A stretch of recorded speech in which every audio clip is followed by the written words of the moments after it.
Nasa ating linya si Senador Francisco Kiko Pangilinan. Good morning po, sir. Francis. Hi, good morning, Ted, Mm. at DJ Chacha, at sa mga nanonood at nakikinig, magandang umaga. Opo, sana nga po di ho kami nakagambala sa inyong schedule. Mukha yata meron kayong tawag ka rito, all senators caucus. Mamayang hapon pa yon. Mhm. So okay lang. Bago pa lang lahat, nais kong samahan ang buong Pilipinas na batiin at magpasalamat kay Hidilyn Opo. Diaz sa ating kauna-unahang gold medal sa kasaysayan ng Olympics. Opo. Mabuhay si Hidilyn at maraming salamat. Lahat tayo ay tuwan-tuwa at tinaas ang ating, sabihin na natin, our spirits were uplifted by that weightlifting goal. Opo. Sa gitna nga po ng SONA kahapon. So, Senador, ano po ang inyong assessment po pinakahuling SONA po ng ating Pangulong Duterte kahapon? Ano ho ang inyong assessment dito? Well, alam mo, 5 taon na, pero hanggang ngayon, droga pa rin ang problema. Sabi ko nga, siguro mahigit 1 oras ang kanyang nilaan para sa droga. At nakakalungkot dahil ang gustong marinig ng ating mga kababayan ay trabaho, paano mapapasigla ang ekonomiya, paano mapababa ang presyo ng bilihin, paano madagdagan ang kita dahil nga ang daming nagugutom ngayon. At sabi ko nga, kung talagang mahusay talagang leader, dapat matapos ang 5 taon, na-solve na yung problema ng droga. 5 taon na yun. Hanggang ngayon, yun pa rin ang problema. So hindi nakakalungkot, no, na mula umpisa, bandang gitna, tapos hanggang sa dulo, binabalik-balik ang usapin ng droga. Pero ang nais marinig ng taong bayan ay yung trabaho, yung ekonomiya, yung hanap buhay. Meron namang kaunting ilang minuto para sa trabaho, pero wala pa ata 5 minuto o 7 minuto. Pero yung bulto, tapos yung pagdepensa sa China, yun din, nakakalungkot. No? Nais ng ating mga kababayan na ipaglaban natin ng husto ang China. Pero ang sinasabi wala tayong magagawa at baka girahin tayo. Ang biro ko nga, buti pa nga si Hidilyn matapang na humarap sa China at naipanalo niya. So, Senador, huling SONA na po yun ng ating presidente. At meron siyang mga habilin sa inyo sa Kongreso na kung maaari nga daw po ay paspasan na para makatulong sa bayan. Ano ho ang inyong basa doon sa mga aking binilang na 12 kanyang gusto pong mailusot sa Kongreso na priority bills? Well, yung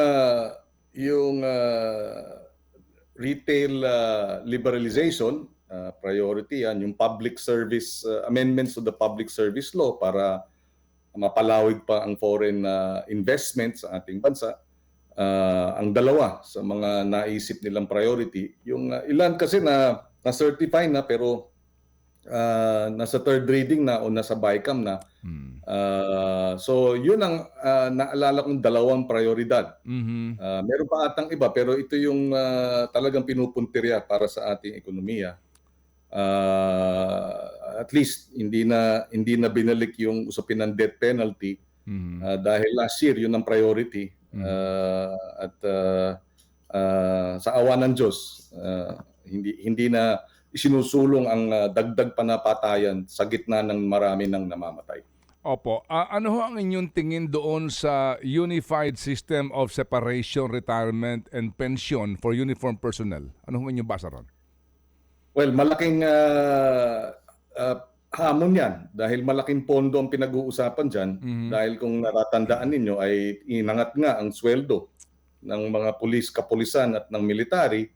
At ang sistema kasi ngayon, pag nag-retire ka, dala-dala mo yung pension mo base dun sa huling sweldo mo. Yes. So, yung kabuuang retirement, talagang sabi nga nila, mas malaki pa ang pondo na kinakailangan sa retirement kesa sa pondo para patakbuhin ang buong kabuuang sandatahang lakas. So the defense budget right now, pag sinama mo yung retirement benefits, Oo. mas malaki pa Mhm. kaysa dun sa kabuuang defense budget. So talagang malaking problema yan.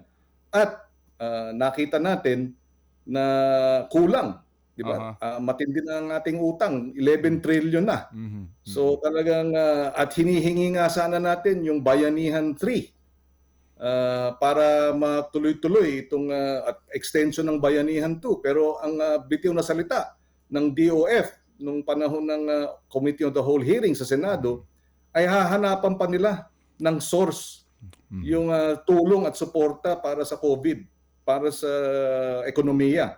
So yan ang malaking problema. Saan kukunin ang pondo? Okay, sige po. So tingin po ninyo mahihirapan itong unified pension system na ito? Gusto man nating isulong Mhm. sa existing na mga kinakailangan nating gastusin Mhm. ay sinasabi nga ng ating economic team, Alright. kinakailangan pang hanapan ng pondo. Okay. Kayo po'y isa sa mga author at nagsusulong ng pagpapasa ng National Land Use Act. Sa nagdaang pong 4 na SONA, binantayan ko po ito, lagi binabanggit na presidente yun. Ito yung kanyang huling SONA. Kagabi ho, kaya ako inaabot ng hanggang sa katapusan kasi nga ako hinihintay ko.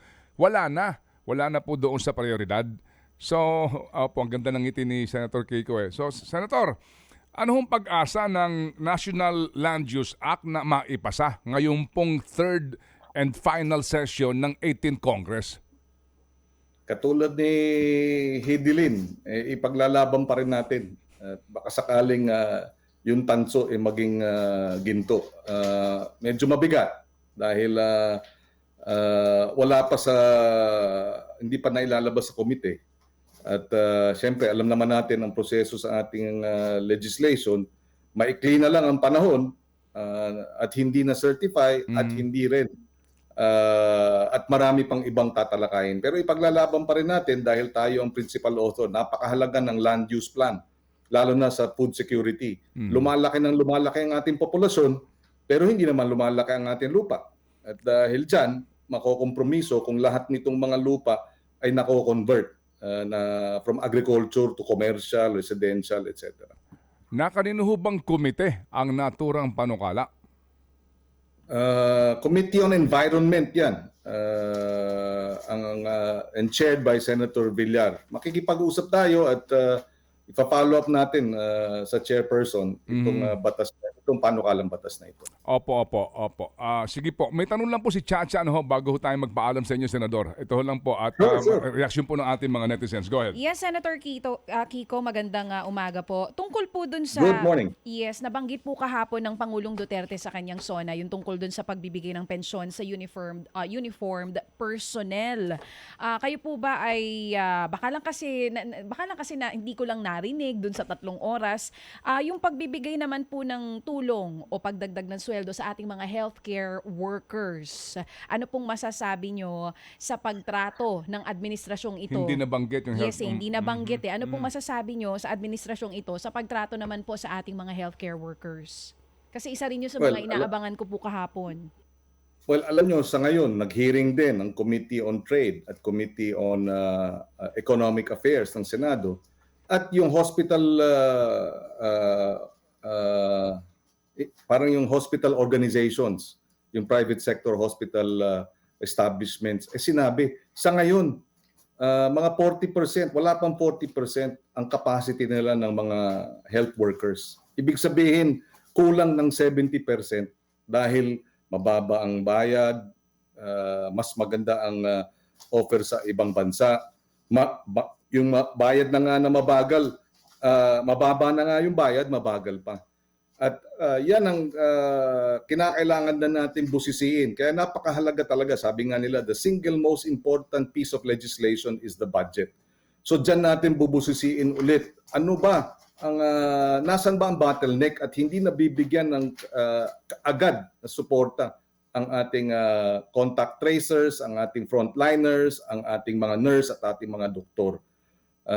Yun ang nakakalungkot na realidad, na mabagal at makupad ang gobyerno pagdating sa suporta at alalay sa ating frontline health workers. At ang ating agam-agam ay dapat kumilos ng mabilis, hindi pwedeng makupad dahil ito yung Delta variant. Kung hindi tayo agarang kumilos, baka mauwi tayo tulad ng Indonesia. 1,000 a day ang cases. Yun namang sa India, 6,000 plus cases, di ba? So we will have to avoid that, and dapat talaga putting our money where our mouth is. Ang ating frontliners ay dapat talagang busisiin natin ng husto at pananagutan natin, hihilingi tayo ng paliwanag, iimbitahin natin ulit ang bawat sektor dito sa stakeholders dito sa para mapaigting pa. Hindi natin titigilan, ika nga. Kanina po, Senator, nabanggit ni Sir Ted na meron naman din magagandang nagawa talaga dun sa 6 na taon na panunungkulan ng Pangulo ang administrasyon na ito sa ating bansa. Kayo po mismo, no, para sa mga nakikinig sa atin ngayon, para hindi nila sinasabi na puro pagpuna o yung mali lang ang nakikita nyo po, para po sa inyo dun sa 6 na taon, alin po talaga dun sa mga magagandang nagawa ng Pangulo ang pinaka para sa inyo talagang dapat ipagmalaki? Legacy. Ng administrasyong ito.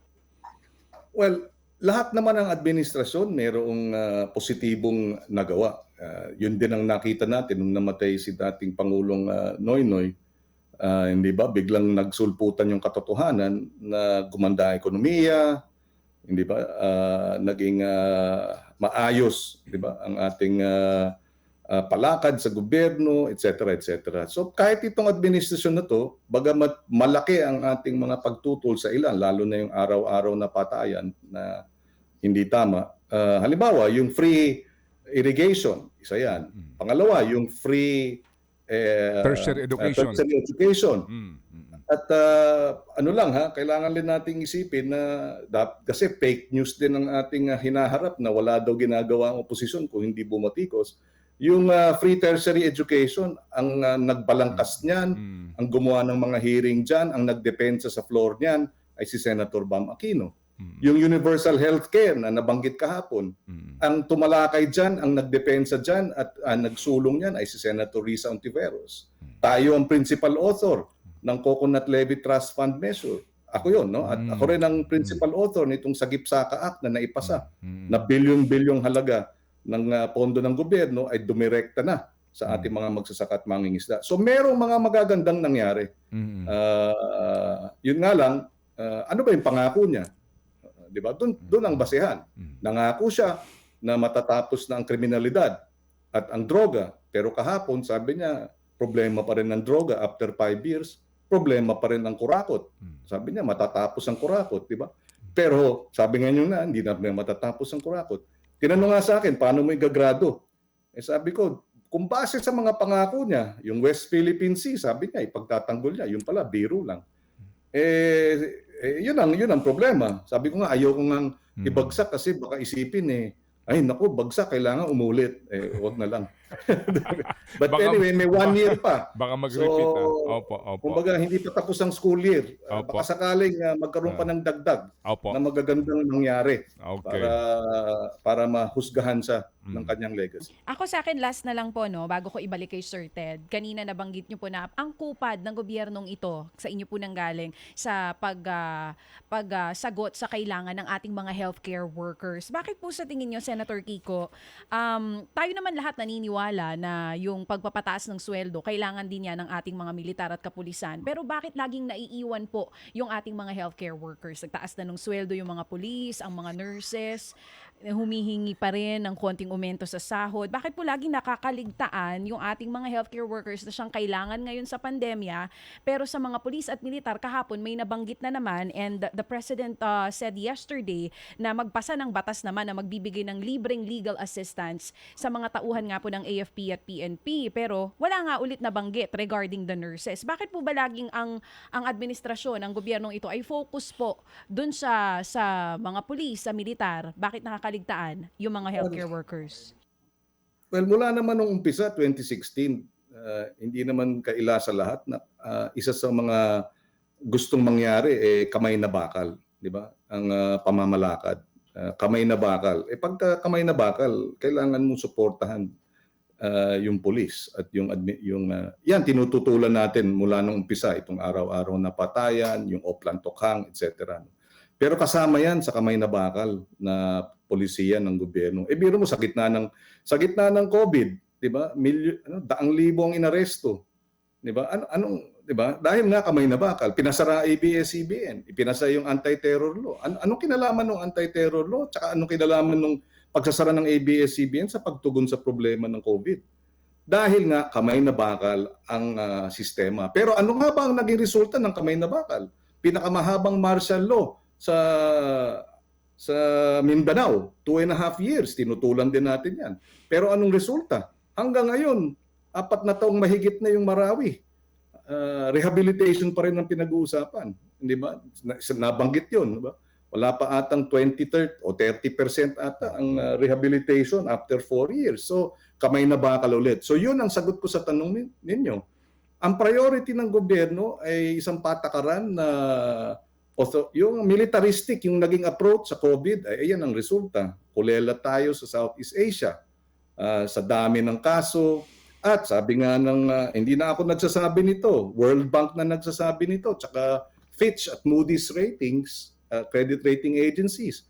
Dahil sa yung makupad ng COVID response, kulang ang ayuda, kulang ang stimulus, tayo rin ang mahuhuli sa economic recovery. At pag nahuli tayo sa economic recovery, gutom ang kapalit niyan, kawalan ng trabaho. Kaya ang Senado, napakahalaga nitong huling budget, magkaisa. And in fairness to the Senate, since in the last 2 years, talagang pinanindigan itong COVID response at sinuportahan at binigyan ng pagbubusisi dito sa pangungurakot sa PhilHealth, etc. para maitiyak na ilagay sa tama itong COVID response nito. At yan ang gagawin din natin ulit. Babantayan natin yan. Itong darating na mga araw. Doon po sa Public Service Act Amendment na ito, sir, ano hong inyong dito, pananaw at stand sa usapin po ng foreign ownership on critical public utilities like telecom or or even media, sir? Go ahead. Well, ako concern ko yung telecom, no?